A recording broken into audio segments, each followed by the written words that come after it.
Okay, welcome to Monday Nights with Dan. It's good to have you guys with me today. It's so good to see all of you. I am glad that you are here. It's Monday, July 22nd. Oh my gosh, July is going by so fast, is it not? It's hard to believe how fast it's actually going by. You know, the older I get, the more I'm aware of how the things in our world just go so much faster. I was reading a number of years ago why, as children, it seems like life goes really slow, and that's because we don't have as much chatter in our head. And as we get older, that chatter just is so busy. We just have all these things that are going on inside our head, and it's just pretty amazing if you ask me. Anyway, it's good to have you with me this evening. I'm glad that you're here. I am looking forward to spending some time with you and talking about some things that are on my mind. Let's talk about it today. How are you? How did you do today? Did you think that today was going to be super nice like it was? I had a break this morning between a client or two, and so I actually got to mow some of my backyard, and I had fun. I had fun out there. I have a zero-turn mower, and as I was mowing, I was thinking, who needs to buy a roller coaster or I don't know, what do you call those little things, little car that you ride in, you know? I was just spinning around my backyard, just having a blast, enjoying myself, being kind of silly. That's always kind of fun. I enjoyed that a lot. And I got to do it in the middle of the day. I didn't get it done this weekend because it was kind of wet Saturday and Sunday also. Anyway, so I had some fun. What did you do today? What kind of things are on your mind? And as you're thinking about those kind of things that are on your mind, again, it's nice to think that we actually live in a world where we can make choices and do things that we want to do. I don't think sometimes that we are quite aware of how fortunate that we are in the United States and the things that we have and how lucky we are, the freedoms that we have. Sometimes they're kind of challenged. I know that there's some things that are going on in our current political scene that can be a little difficult to kind of understand what's going on with all of them. We won't get into any of that today. However, we do need to be thinking about how all of that affects us and making sure that you participate in voting. And I think that if you're in this space with me, I'm sure you're one of those ones that would like to do that. You know, life is a privilege. It's a privilege for us in the world that we live in to be able to actually to vote. And I had an experience this morning that I haven't had in a while, which is really nice to get us caught up on some of the things happening in my real world. I typically drink coffee in the morning, and I broke my French press a couple weeks ago. Dropped it on the ground. I'm kind of clumsy, and bought one over the weekend. And this morning, I decided to make coffee, and I ended up making iced coffee with a little bit of sugarless vanilla in it, sugar-free vanilla flavoring. And oh my goodness, that was so good. Really enjoyed that. So something I got to do different today was to do that. I just don't drink cold coffee very often, but it was kind of warm, and it was getting warm outside, so it was super nice. Hopefully you had a nice morning and a good start to your day, and things are going to go well for you. Again, I want to thank you for being here. We do this, as I mentioned, every other Monday or twice, 2 Mondays, the second and fourth Monday of the month, and we'll be here in August also. So again, thank you that you're here. So let's get into thinking about relationships. Today, I have an idea that I have been focusing on for a while, and I thought it would be good to kind of share it with you. If you take notes, that'd be great. We'll have a replay on this also. But we're going to be talking about the acronym S.E.L.F, S-E.L.F. And I'm going to be sharing with you how these things can really help you become really good at being the kind of person that's really present with yourself and with others about how things are going in your life. And you know, the more that we are present with who we are, the more we're present with others, the healthier we are, and the easier it is to actually in many ways, live our life free from the drama that shows up when we are in those spaces, when we have all this drama that goes up. Jolene said that she had a busy day at work. Yeah, I can appreciate that a whole lot. So before we get into the acronym of S-E-L-F, I want to establish a couple of thought patterns here for you, thinking about how we actually see the world. I believe that we have a body, and that we have this internal part of us, whether it's a spirit or a soul. I'm going to put those together, and that we are here because we came and then we're going somewhere, and the body is how we experience this world. And since that's true, that means that there's something about us that's very spiritual, regardless of how you see the world or how you feel even about spirituality or religion in some respects, that we have a spiritual part of us. And that spiritual part of us is always very kind and gentle and likable and very much like God. It doesn't mean that we are God, but we're very much like God. All you need to do really in that respect is hold a child, and you can see how that actually works, because children who are a day old, 5 weeks old, 2 or 3 years old, even 5 years old, 6 years old, are so innocent and alive, and that's because that spirit on the inside of them is so alive. And we have a tendency to lose that as we get older. And as we lose that, we become more and more body conscious. And as we become more body conscious, then life becomes much more difficult for us because we are focused on how our body is experiencing the world. For example, there's books out there called The Body Keeps the Score. There's lots of them that are similar to that. And there's another one called When a Body Says No. And in those respects, if you think about that from that perspective, what's happening is that our body holds on to the energy that we experience as we're going through life, and our brain uses that information to tell us how to behave. And when you don't do something when you want to do something that you can't, when you want to do something like stand up on a stage and give a speech or whatever, which is the biggest fear most people have, when there's things that you want to do and you can't because your body won't let you, it's because of the energy that's on the inside of you, because children don't typically have that same type of fear. And so those things are learned. And the reason this is important starting out is because I want to be talking about how we are so affected by the way that we are experiencing life, and how to move into a different space so that we can really be more the person that we want to choose to be. And so that's where these 4 words, which is S.E.L.F, come in. Self, and I'll tell you what the acronym means here in just a moment. So if we believe that there is a spiritual being that we are, if you can hear me, let me know. Someone says that they can't hear me. I think my mic is working. Anyway, and so in this space of thinking about being a spirit and having a physical body, putting those 2 things together, what that means is that our body is experiencing the world, not our spirit, the same way, or our soul. And what that means is that our body is actually what keeps us in this realm. And so our body is really important to how we think about how the world is, because our body is the only thing that keeps us here. In other words, when we don't have a body, we're not in this particular realm. And the reason that's important is because the experiences that we're having in this world are about our body experience, right? And most of us believe that our bodies have, most of us feel like that pain in our body is bad and feeling good in our body is good. And maybe that's not quite right. Maybe it's more like this. Unpleasant experiences in our body simply help us with understanding that things aren't going the way we want them to, right? Or when we're having pleasant experiences in our body, then things are going the way we want them to. And that's kind of how this works, right? So we're kind of aware of that, and that's a beautiful thing to be experiencing. And that means, however, that as we go through this life, as we get older, our body picks up more and more experiences and has more control over us, because our body doesn't want to feel the unpleasant. And part of the life, part of being present or in the now, is learning how to be okay with those unpleasant experiences when they show up, because they really are what the experience is about. Life isn't about avoiding them. It's about learning how to manage them in a way that we actually can be okay with or work through those unpleasant experiences. I've said this before, and I'll remind you that you can't have an pleasant experience and feel the joy fully unless you've experienced the unpleasant first, because emotions are tied together. Unpleasant emotions are just as important as pleasant. And if you're in the present now, you're going to be experiencing all the emotions, whether pleasant or unpleasant, just how that is, right?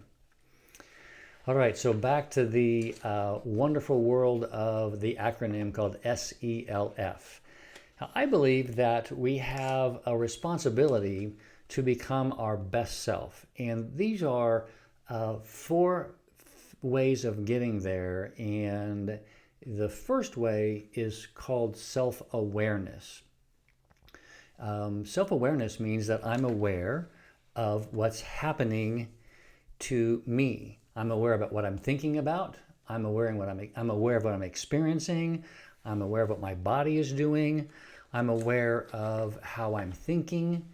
I'm aware of the circumstances around me for the most part.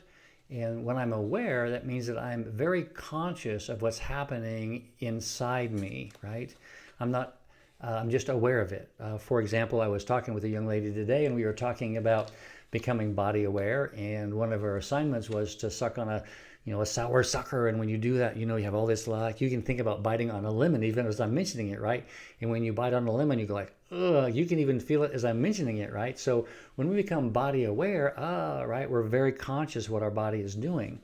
And the significance in becoming body aware is that way we're not moving away from the unpleasant emotions when they show up, because they are just as important as the pleasant emotions. One of the major roles in personal growth is becoming, again, body aware, or aware of what my body is doing, what I'm thinking about, which is what my body's also doing. One of the ways that we do that is practice mindfulness, obviously. And then there's also other ways that we can become aware of our body. Mindful is just become aware of our thoughts. And so in that space, since I was talking about this spirit a minute ago, I love this idea. Can a tooth actually see itself? I don't think so. No, a tooth can't see itself, right? We can see a tooth, but we can see ourselves only in a reflection, but we actually can't see ourselves. When you're inside the glass, you can't see the label. And so self-awareness is understanding that I'm actually noticing what I'm doing, what I'm thinking, and how I'm feeling, right? My thoughts, my emotions, and my behaviors. I'm noticing my emotions, my thoughts, and my behaviors. That is self-awareness. Now, when we are aware of those things, the question is, what is it that's actually feeling, or rather noticing, the emotions, the thoughts, and the behaviors? What is that? Well, I believe it's the energy with which we came to life with. We came here with, right? It's that spirit or that soul. It's that third part of us that we often don't really recognize that's noticing. Now, it's not hard to think about that from that perspective, because if you are somewhere before you get here, and if you're going somewhere when you leave here, then your body at some point becomes insignificant, because it's just part of the current experience, which means that it only houses the things that are experiencing while you're here.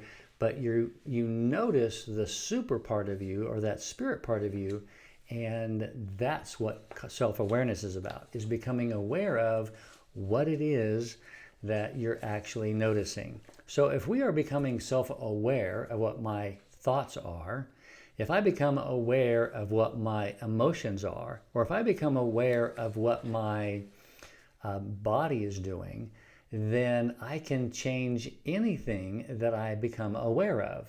That means that when I'm aware of the emotions, I can change those. Or if I become aware of the thoughts, I can change them, right? Or if I become aware of my body behavior, I can change them. Now, in the model that I have used in the past, which is actually emotions, thoughts, and behaviors in a row. If emotions come before thoughts, come before behaviors, in that particular model, if we change the emotions, we change the thoughts and the behaviors. So thinking about myself and self-awareness, if I'm aware of my thoughts, then I can become aware of the emotions. And if I'm aware of the emotions, someone will say, well, how can I change my emotions? Well, it is more difficult if you're not aware of the thoughts, right? But that's because those thoughts and emotions and behaviors are wired together in the past by past experiences in my body.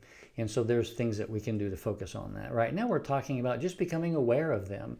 And the reason that we want to become aware of them is because we're going to be moving to a space where, as we're aware of them, we can begin to choose to change them or move away from them. And that's the most powerful thing that we can do as human beings. I don't believe that animals actually are aware of their thoughts. They do move through thoughts. They move through their emotions because they are emotional people, emotional beings in some space.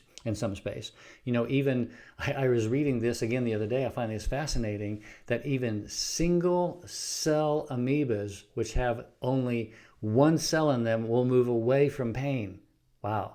So it's not necessarily thinking because it's going to move away from pain, but because we notice the pain, we can actually adjust being able to stay in the pain, as opposed to a single cell amoeba will move away from it. Now, I'm not suggesting that we should stay in the pain, but what that does mean is that at some point, pain is really necessary for us to experience life fully. There's different levels of pain, and that's where it gets complicated, because the next letter in this S-E-L-F is E, which is evaluation. The first one was self-awareness. This is self-evaluation, or the letter E, evaluation. And this is where it gets into where just a lot of fun. To be thinking about, if I'm self-aware, maybe it would be good if I began to evaluate some of the things that were happening in my world about me. So, definitions of self-evaluation. I don't remember who it was that said this, but they said that a life worth living is a life worth evaluating. A life that's not worth living is a life that is not worth being evaluated. And that is where we can see that we need to evaluate how we are so that we know how we show up. I'll tell you a real quick story. I was with some family members over the weekend, and they were talking about the difference between Dan 30 years ago and Dan today. And one of them was like, man, when your sister died, or you were so mean and just angry, like always angry and always controlling and wanting things going your way. And even though I knew I was kind of that way, I didn't know how they felt about me, right? And they were saying to me how different I was and how much easier it was to be around me. And I just don't have that anger, that controlling spirit around me anymore. And I've learned how to move away from that because I began to evaluate, after I become aware of my body, evaluate the things that I was doing so that I could move away from those things that were creating those emotions on the inside of me that I really did not know was truly influencing who I was.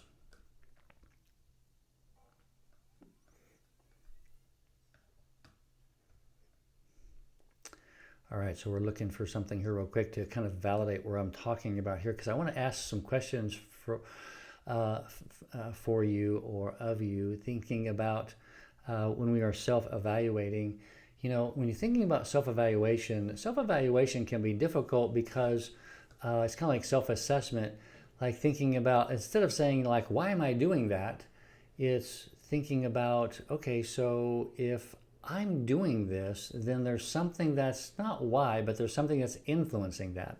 Self-evaluation is the process of reflecting on and assessing your own behaviors and performance. It's you self-evaluating, looking at what it is that's happening on the inside of you, and you are self-evaluating what it is that you're actually experiencing. The reason that that's important is because it's not about they made me do that, or this happened because he did that, or I reacted to them because why are they so mean, and why does the world have to be the way that it is?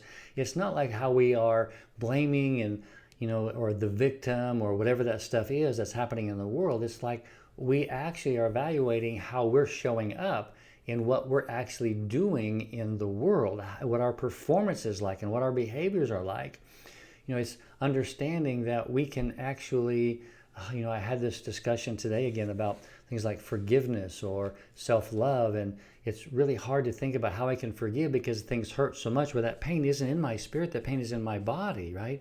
And so learning how to move through that is understanding that I can evaluate my performance and my behaviors by moving to a space, and a spiritual space, because this is all about spiritual growth, where I am able to literally forgive anyone for anything that they do. However, it doesn't mean that I don't need to have boundaries with them. I don't need to embrace them in my world, right? But all the things we're talking about in self-evaluation is recognizing that when we self-evaluate, we have to be actually responsible for who we are.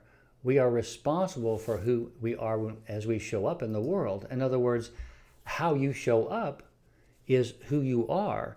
Have you been around this idea of fake? There's a book I read most recently that a client had put me onto. It's called No More Faking It. And I so agree with that, which is like, I'm fine, or, we just don't talk about what's really true, or we just don't really want to go there, or we just kind of avoid it, act like there's nothing wrong, or whatever those things are that we do. And self-evaluation means that I'm not going to necessarily tell you everything that I'm thinking, but I'm responsible for how I handle my thoughts. I'm responsible, instead of saying that person needs to stop, or those things in the political scene need to get better, or I'm not, I just can't live if it continues this path. No, since I'm responsible for who I am, and I'm actually can create the world that I live in, then I have to be, again, evaluating what's going on the inside of me by awareness of my emotions and my thoughts and my behaviors, changing them so that I can, by evaluation, move toward the person that I want to be. It's not really that hard when you think about it from that perspective, but the idea of assessing my own performance means that I can actually begin to take steps toward becoming better at improving how I react and improving those things that I do not want to have on the inside of me anymore. I can increase not only my self-awareness, but I can decrease those behaviors that aren't benefiting me anymore, and I can increase the behaviors that I want to increase. Again, it's not really super hard, but what it is that starting out with by evaluating. Now, is it hard to evaluate the space that you're in? Is it really hard to evaluate the space? Is it hard to be looking at yourself and saying, yeah, you know what? I told that lie. Yep. I got that ticket. I went really fast. Yep. I didn't make that meal exactly like I could have, or that's what I did. I made that mistake. It was really me. It was me. I did it. Like, kind of weird, but when we're children and when we make mistakes and we're always corrected for them, then we want to make sure that we don't make a lot of mistakes as an adult. Again, I was with family over the weekend, and we're on the back porch, and it's kind of a concrete, and I was like, I don't want to take a glass out there because I break glass, right? And as I was coming in, they'd given me a plastic cup. I dropped it, and she's like, that's why I know you said that, because I'm clumsy, right? So understanding that that's just true isn't necessarily a negative or positive, but self-evaluating means that I kind of know that this is true about me and I'm getting better at it, right? So in some spaces, I want to be careful about what I have and what I'm doing and how I'm holding my drink, or kind of being aware that I can be being okay with making mistakes at some point. It doesn't really matter if I had broke the glass, but more importantly was I was just aware that I'm clumsy, right? Again, my self-evaluation isn't necessarily a put down, but it's also not accepting my bad behavior. We'll get into that in just a moment. And this idea of self-evaluation actually leads me to the ability to lead the most personal and professional development ever. Because why do I want someone else to remind me when I can remind myself that I can do this better, right? Now, I can't see myself, so there may be someone, and this is really true, probably should say that a different way. I do need someone to help me with the things I can't see, but once I'm aware of them, I'm going to work on making myself better at what I'm doing. I love the way Carol Dweck says this, and she talks about this mindset. It's called fixed mindset or open mindset, or growth mindset rather. And in a fixed mindset, no, this is just who I am. I can evaluate myself and say, yep, this is just how I am. I'm not going to change myself. Well, that's a fixed mindset, because anything that we learned along the journey, we can actually change along the journey. So subsequently, I love thinking that way with a growth mindset, which means that I can change anything about myself that I want to, and I can begin to change those things by evaluating and setting goals and becoming better at becoming the kind of person that I want to be. It takes a little bit of a process. And this is where we have to begin in evaluating, is thinking about the things that we don't do well and the things that we do well. Now, this isn't really hard to think about because so many of the individuals that show up in my world have a shame base. What that means is I don't want to talk about what's wrong with them. No, there's nothing wrong with me. Either that or we don't want to talk about it at all, right? And so when we have a shame base, as soon as something shows up that we don't do well, we are off and running where we either get angry, have an emotional reaction, or we want to hide from it because it isn't something that we want to be aware of. I don't want people to think about me, right? I don't want them to think that I'm a bad person, so I'm going to make sure that I'm very good about what I'm doing with them. No, what's true is that if we have a shame base, it means we're hiding from things, right? As opposed to guilt. And that's where faking it no more shows up, where we just don't need to be faking what's true. What I'm talking about in faking it means that learning to be okay with the emotion that shows up and allowing it to show up. One of the most difficult parts of self-evaluation is simply owning the fact that I feel this way. It doesn't make it right or wrong. But if I feel this way, emotion, what are my thoughts based on that emotion? What are the behaviors based on that emotion? So if I want the emotion to change, then I have to change something about myself so that the emotion will change, or change the perception I have about what's happening. And when I'm self-evaluating, I'm recognizing that I can change anything about myself when I am willing to change that thing about myself. And if I want to live a life that I want to live, and I'm responsible for how I react, that means that changing those things by self-evaluation, I can actually create the very life that I want to live. Who doesn't want to be, I love thinking this, who doesn't want to be in a relationship with the most wonderful person, right? And so when we become wonderful, it doesn't mean that we're faking it or that we're over angry or over analyzing or that we're the victim.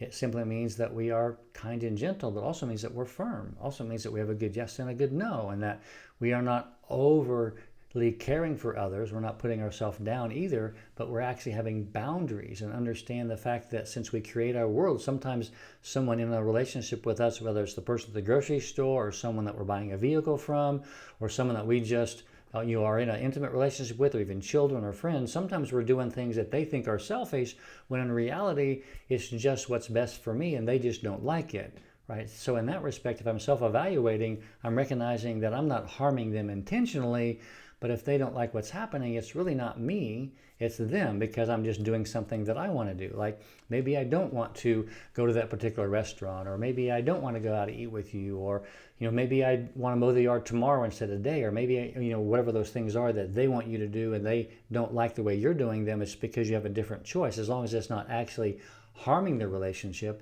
and we would know what those harms would be, right? You're just, again, in self-evaluation, recognizing that you are just as important as they are, and you're not going to do some things that you don't want to do because it's quite okay, right? So you're evaluating the fact that you are just as important as everyone else in the relationship. So we've been going over the acronym S.E.L.F, and the first one was self-aware. The second one was self-evaluation, using the E, evaluation. The third letter is self-love. Now this one is one of the most fun ones because we often get mixed up with what love really is, what self-love. And we all know that person that's arrogant, that is like, oh, look at me, I'm so handsome and I'm so beautiful. And I was around my granddaughter a couple weekends ago, and she was just adoring this thing that she was wearing and her little dress, and we were having so much fun with her. I love me, and that's all fun and dandy when we're a child because it's very much innocent. However, at some stage in the game, as we get to be older, there's this arrogance that shows up when I feel about myself more than what's actually true. There's a humility and a vulnerability that comes with self-love. And self-love simply means this. It means that I'm going to make sure that I take care of myself first. It's kind of like in the airplane, put the oxygen on yourself first before you actually put oxygen on anyone else. So diving into this idea of self-love, it can be kind of complicated because there's this idea that arrogance is really what we think about when we think about self-love. And I don't believe it's actually arrogance at all. I believe self-love is an innocent awareness of who we are. Self-love is like regarding my own self and my own well-being and my own happiness as just as important as yours. True lack of self-love or self-efficacy or self-esteem means that I'm going to put myself second and you are more important than I am, which means that I'm not going to shower, I'm not going to eat, I'm not going to shave, I'm not going to go to work because it's more important to take care of you, right? Those things that are actually putting ourselves down and always making the other person happy as opposed to making ourselves happy. Now, there's a level of happiness that's selfish, but here's what I mean by that. You wouldn't starve yourself and never eat, right? That would be self-sabotaging, right? No. Instead, we do eat. We do shower. We dress ourselves, right? We take care of our bodies at some level, but we don't do it to the degradation of ourselves so that they can have something. So when we think about it from that perspective, at some level, there's a level of self-love that we all have to care for ourselves, right? So that we can actually be able to care for the people that we love. But as we continue down that path, pretty soon we spend most of our time taking care of everyone else because their well-being and their happiness is more important than mine. So even though I take care of some of the basics like brushing my teeth or making sure that I have my basic needs met personally, because no one bathes you, no one takes you to the bathroom, no one feeds you, so you take good care of those basics. Those are actually self-love. But above that, if you're always sacrificing all the other things like your job or your happiness or your well-being just in basic ways for someone else, that's not self-love. That's actually a true lack of self-esteem and care for yourself, right? Because when you don't take care of yourself, there's lots of results of that. We have a very poor mental health. We have very poor quality relationships. Our anger, our unhappiness, our bitterness, our sadness, our depression is more powerful because our basic needs of feeling connected, reciprocal connection, where it's happening both ways, isn't being met. And that lack of self-love, of saying no to the things that aren't working for us, is why we get into these spaces where we just feel overtaxed. I was having a conversation again with another client today that was at a week-long camp for these children, and got up at 6:30 in the morning and was in bed by 11:30 or 12, and then didn't get to sleep till 1 because of all the stuff that was going on. She was just emotionally exhausted. And as we were talking about it, we recognized that she was so in tune with all the things that were happening with the children, she wasn't taking care of herself. She wasn't trying to get to sleep. Maybe she wasn't going to get to sleep anyway because of all the stuff that was going on, but she wasn't taking breaks or resting or reading her Bible as she normally would, or journaling during the day. She wasn't taking care of her basic needs, and so she was emotionally exhausted. And that's what happens to us over a lifetime, over a period of time, when we don't take care of those basic things that we truly need that help us rejuvenate who we are.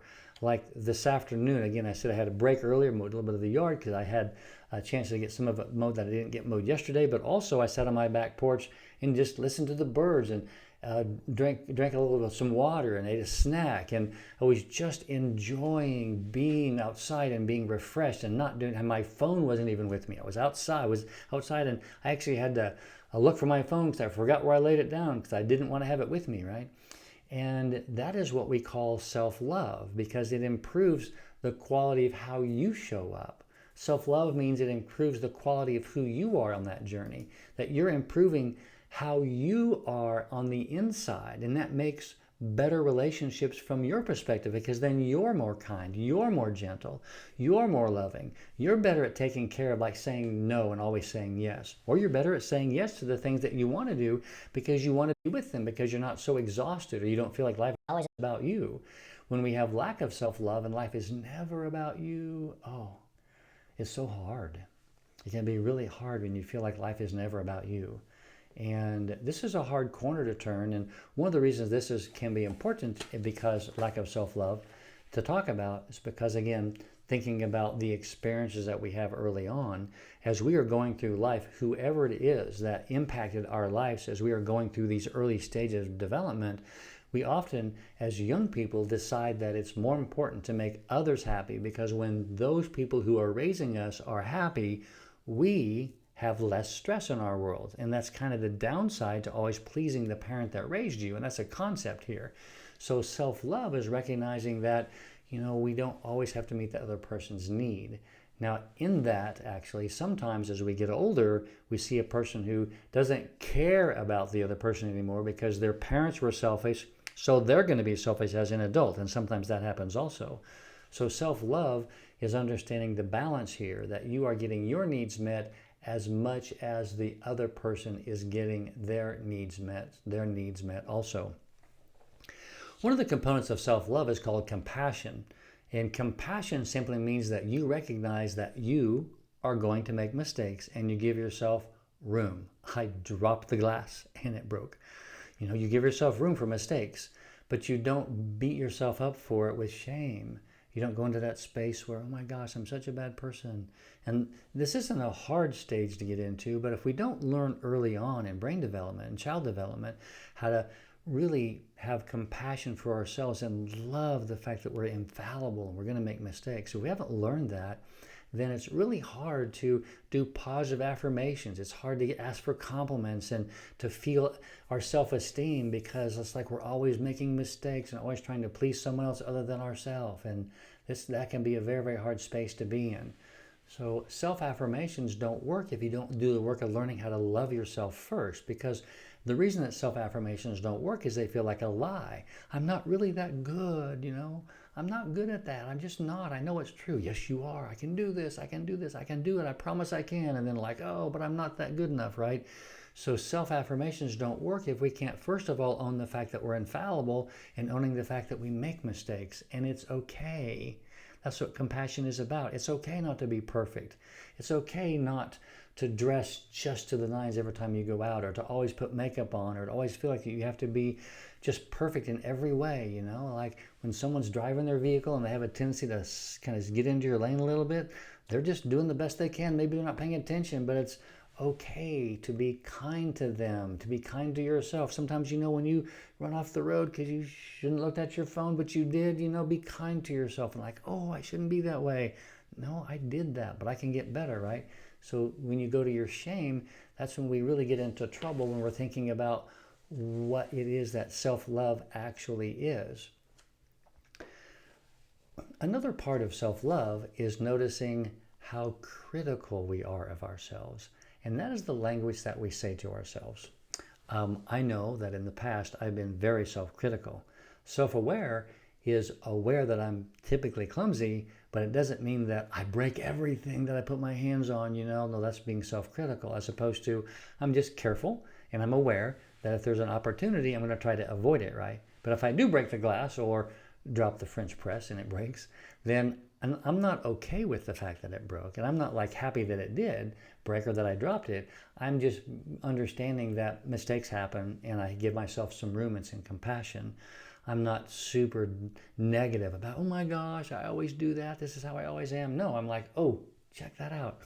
I did that. I can fix this, right? I can clean it up, right? And when we have a higher level of self-efficacy, which is a really good yes and a really good no, which means that I understand that I don't have to do everything perfect. Maybe I just don't want to go to town. Maybe I don't want to have that for dinner. Or maybe I don't want to wear that color right now, right? This is just what I want to do and it doesn't really matter. My self-esteem is related to how I feel about myself, and my self-efficacy is related to what I want to and don't want to do based on what's my own personal preferences. Again, nothing wrong with that as long as it's not actually harming anyone. When we are self-critical, it means that you're actually using language where you are criticizing yourself and learning that you are never going to be good enough because of that, as opposed to reframing those critical thoughts, which is what self-love is, and saying to yourself something like this: you know what? I know that sometimes I'm just a little, clumsy, but I'm okay with that because I'm just going to be more self-aware not to try to be quite so clumsy, right?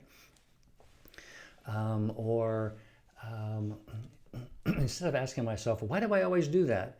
It'd be more like, yep, I do that pretty consistently, but I'm going to focus on being more positive about that so I don't do that behavior anymore. Again, when we get into the questions of why is never answered, ever. We will never answer the question why. It's just true. Maybe we learned it from a parent. Maybe we learned it somewhere in high school or junior high. Doesn't matter. but those self-critical thoughts are just not really healthy for us. I will say this as a statement that's pretty true.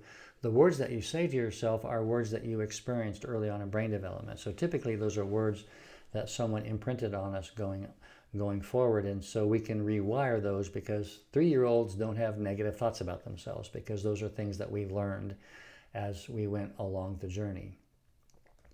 Now we're going to get into the very last one. Remember, it's S.E.L.F.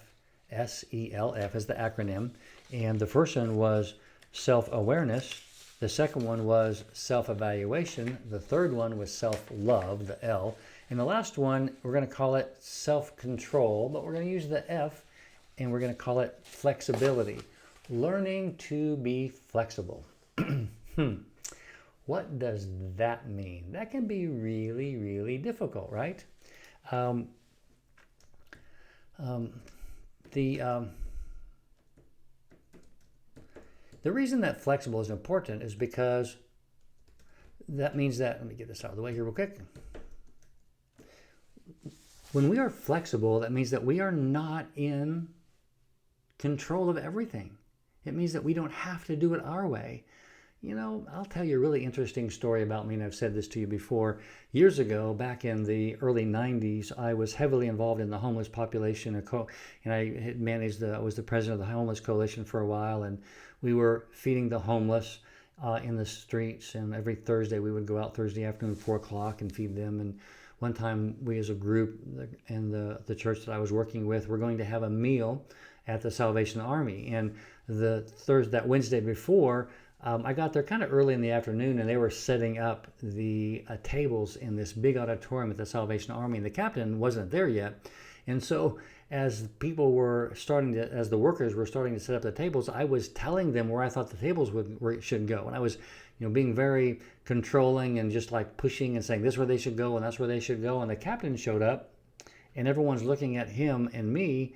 And I recognized at that moment that I was doing his job. And I kind of quit. I don't know if I left the building right then or not. I don't think I talked with him much after that, in that day anyway. I actually volunteered the next day, on Thanksgiving Day. But that was one of the moments when I recognized how controlling I can be, how I wanted things to go my way. Wow, it's unbelievable how controlling I was in those moments. And that was not self-control at all. What it was it wasn't even evaluation. What it really was I was more than anything just simply wanting to go things my way, because I didn't want to have a feeling like I wasn't in control. I wanted to make sure that people understood that this is what I was doing and this is why I wanted to do that way, right? Have you been in that space before? Have you caught yourself in a place where you are wanting to control everything and making sure everything goes your way? Well, that's not very healthy, is it? That doesn't work really well. And when we get in that space, it really makes everybody else very uncomfortable. Now, there are times when we can want something, but if we're not flexible about it, then that means that we're just not flexible. Now, there's some things that we shouldn't be flexible about, okay? And there's lots of things that we need to be flexible about. What we need to be flexible about are the things that we don't have control over. That I can be flexible about eating pizza or eating hamburgers. There's not a problem with that. But there's things I'm not going to be flexible about, right? And those are things that are actually harmful to me. I'm not going to be flexible about, someone's drinking gasoline. I'm not going to do that, right? So there's some things I'm not going to be flexible about. And especially when it comes to the ideas about my own faith and my own way of thinking about life and how I want to affect who I am, my morality, those kind of things. I'm not going to be flexible about those things, because who I've decided my core values are mine, right? But I'm not going to do something that I'm not going to murder someone or steal, right? Those are characteristics that I'm unflexible about. But when it comes to flexibility, it's learning that flexibility is that I flex my self-control by not demanding that people do things my way, that things don't have to go that way that I want them to. Self-control can be defined this way, which is the ability to regulate, I love this, one's emotions, one's thoughts, and one's behaviors in the face of temptations and impulses. I was wondering the other day Oh my gosh, and a great story. I was wondering the other day, I was driving on my way home and it wasn't quite 10 o'clock yet. And you pull into the grocery store and you walk in and buy the things that you need to get before you get home because I didn't want to go the next day or the next morning. And the next thing you know, what am I doing? I am standing in the line picking out that favorite candy bar. And that's lack of self-control, right? Regulating one's emotions, one's thoughts, and one's behaviors. Earlier, you were only talking about behaviors, but my emotions have so much control over me that without even thinking about it, I will just automatically start doing whatever my emotions, if I'm not aware of my thoughts or my behaviors, I will also automatically start doing what my emotions will influence me on. And if I'm thinking about this from a perspective of flexibility, that means that I'm going to be compassionate to myself when I catch myself in that space where I'm doing a behavior that, I didn't need that donut yesterday, but I did it anyway, not beating myself up, but recognizing that I have the ability to control myself. No one makes me angry. No one makes me behave in a way that is inappropriate. No one does. I choose every single one of my behaviors. Every behavior that I have and every behavior that you have has some type of a motive. There's no, oops, didn't mean that. No, it's all about a motive. And if it's lack of self-control, it simply means that I'm not aware of that I need to regulate by self-awareness, self-evaluation, right? And self-control, right? Self-evaluation, self-control. What was the third one? I got it. Self-love. Sorry, self-love. If I'm not aware, evaluating, and loving myself, then I'm going to be out of control by not being able to manage my emotions or my thoughts and my behaviors. And a really great way to focus on this is to become very, very aware of the emotions that are going on the inside of me. Again, working with a young lady today, we started focusing on noticing her emotions every hour for the next couple of months so that you become very body aware. I know that as I've gone through this transformation, as I become not the person that I was, but the person that I knew I could be and who I am now, who is very kind, very gentle, completely different space than I was before, learning how I'm not in control of the life that I live, that I'm in control of the life that I live, but I'm not in control of what happens to me or comes toward me, you know what I mean? That I had to practice, first of all, becoming very aware of the emotions I was experiencing. And that's how we start this journey. That's why self-control is so important. Now, sometimes I can't control the emotion when it shows up in the moment, but that's because when the emotion is overwhelming in the moment, that means that there's something that triggered that, and that's where self-evaluation and self-awareness shows up, right? And we'll talk about that again sometime later. But my willingness to be flexible is to delay gratification, which is the best way to train my body how it doesn't need what I think it needs. That means that I'm setting in a space where I'm thinking about it, I'm desiring it, but then I let go of the desire. I let go of the thoughts, and I change those emotions by moving into the person that I want to be in the moment, right? And that delayed gratification is the best way for helping my body move away from the things that it's learned I gotta have when I really don't have to have. Because we really don't have very many needs, and we don't need lots of things, right? What we really need is shelter, food, and water. Now those are the basics that we need, right? But we don't need friends. We want them. We don't need relationships. We want them. We don't really need a car and specific types of clothes or a cell phone. There's lots of things we don't really need. So if we get down to the basics and flexibility, like, why do you want those things? Why are they so important, right? Like, for example, thinking about relationships, because this is kind of what this is about. Why do I really need you to listen to me? No, I don't really need to. I want you to. But if you're not listening to me, I love myself enough to be okay with that, right? Maybe it might be difficult, but I was working with a young man today in his relationship, and she kept saying to him that she doesn't feel heard. And he's like, well, neither do I, right? She's not listening. She couldn't repeat what he said. And so it's like, okay, why do we need that? Well, there's a connection in that, right? But the flexibility of, first of all, self-awareness, that you're not listening, self-evaluation, why you aren't listening, right? Self-love, I love you enough to listen to you. Self-control is flexibility, is to recognize that what they're saying about themselves is true, But since I'm only in charge of myself, if I don't feel heard, that means I'm not using language to help them hear me, right? Or I actually can't help them understand how I want to be heard because all I'm focusing on is not being heard. We can only see what we're willing to see. And so subsequently thinking about how relationships are when it comes to flexibility, my willingness to be very flexible when something's happening that I don't like really helps lower the energy, helps me become aware that I don't need to react. I don't need to be in this space where, oh no, I'm not getting what I want. I'm going to get really angry at you, right? The importance of flexibility is really how we learn to self-control for our success, because when we are flexible, we can actually change almost every circumstance that shows up in our life, whether it's a personal relationship or whether it's negotiating for the car that you want to buy or negotiating for a job or with your boss or friends or anyone. Our ability to be flexible but stay with the basic core values that we have can make a huge difference in how life goes for us. And as I was mentioning earlier, one of the ways that we do that in flexibility is setting goals about the kind of person that we want to be.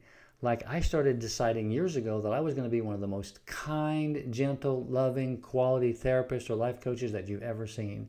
I was going to be gentle and self-aware and connected. And I was going to read and control and be in the space where I could really become the person that I wanted to be because of the willpower inside me to strengthen who I wanted to be and weaken who I didn't want to be, which is focusing on the good parts of me and moving away from the parts of me that didn't work very well. Because it was a cognitive behavioral choice to be aware of my emotions, being aware of the thoughts that I have, and being aware of the behaviors that I have. So as you're listening to this today, I'm sure you're thinking about there's a lot of things that I need to work on in my own life to help myself become a lot better than I have been. And what are the things you're thinking about yourself? What is it that you feel like that you need to have? Someone will say to me, I don't think I really have a lot of willpower. Well, you do. You showed up here. That's a lot of willpower, right? If you take one step, you're on the road, right? If you just take 2 steps, you're further along the road. So any small steps that you take towards self-improvement is extremely valuable and extremely important. And again, if we think about in the flexibility piece of that, just taking small steps toward not saying those words or being more kind or being more gentle every time those things show up, you're taking steps toward being more flexible, letting the other person be right and not always telling them that they're wrong or not telling them that they're wrong ever, right? You just be flexible and figure out a way how to be kind and gentle and share the things that you want to share with them about you, and be more focused on loving yourself and evaluating how well you're doing, right? And being aware of what it is that's happening on the inside of you, and then being very flexible, including with yourself and with the others that are around you. Now, if we're going to break this down into some very basic things that you can do, here's something I'd like to see you practice over the next couple of weeks. First of all, I'd like you to set a daily routine to work on these 4 different areas, which is becoming self-aware, right? At the beginning of in your journaling, maybe at the end of the day or sometime into the week, be self-aware, self-evaluate. How well did you do? Now, I don't do this every Sunday, but most weeks I evaluate how well I did in the week. Why is that important? Oh my gosh, that's so important because it allows you the opportunity to see how well you're doing in the areas that you can actually get better at. The third thing that you can do over the next couple of weeks I'd like you to practice is focusing on self-love. And self-love means that you do things that are specifically taking care of you, which would be saying no more often. Spend time outside, spend time reading the book or going to the movies or taking care of yourself or having quality conversations with others about yourself, and share more of those things that are true about you on the inside. But learn how to self-love in a very powerful, concerted way. And look self-love up and do some research on that. And then the last thing I'd like you to practice is being more flexible with all the things that are happening in your world. Don't feel like things have to go your way, and be flexible when things don't go the way you want them to on the inside of you. Learning how to maintain some type of self-control over who you are and figure out some way that you can become very, very good at being your best self. It takes small steps. You don't need an elephant any more than 1 bite at a time. And every journey starts with 1 step. We've heard those things. Those are great acronyms, and that's very, very true. In my personal life, I started this journey when I was 53 years old. That was 12 years ago. And I was having this discussion with my sister the other day about how hard this was and how much work I put in to becoming the kind of person that I am. And this is hard work, but the actual changes that happen on the inside of you are absolutely fabulous or fascinating. Absolutely. Now, if there's something that I can do for you, if you feel like there's something I can help you with, if there's something that you think that you would like to learn from me, or if I can partner with you in any way, there's a way to get a hold of me right here. It's really super easy. My name is danielcclark.me, and that is how this works. You can get a hold of me by using that acronym. It's danielcclark.me. That will take you right to my schedule. My website is transformlife.net. If you'd love to have a conversation with me, if there's something I can do for you, I would love to have that connection with you. I would freely give you 30 minutes to have a conversation and help you start on this journey. And hopefully I can imprint or impress upon you some things that can make a big difference in your world. As I mentioned earlier, this is hard work. I saw Jolene said earlier it's hard work, and Zach is saying, thank you, Zach. I appreciate you saying that also. This is hard work, but I promise you, just starting this can make a big difference on how you do. Now, if you'd like, I have a handout that has this information on it, and if you'd like it, just either send me an email.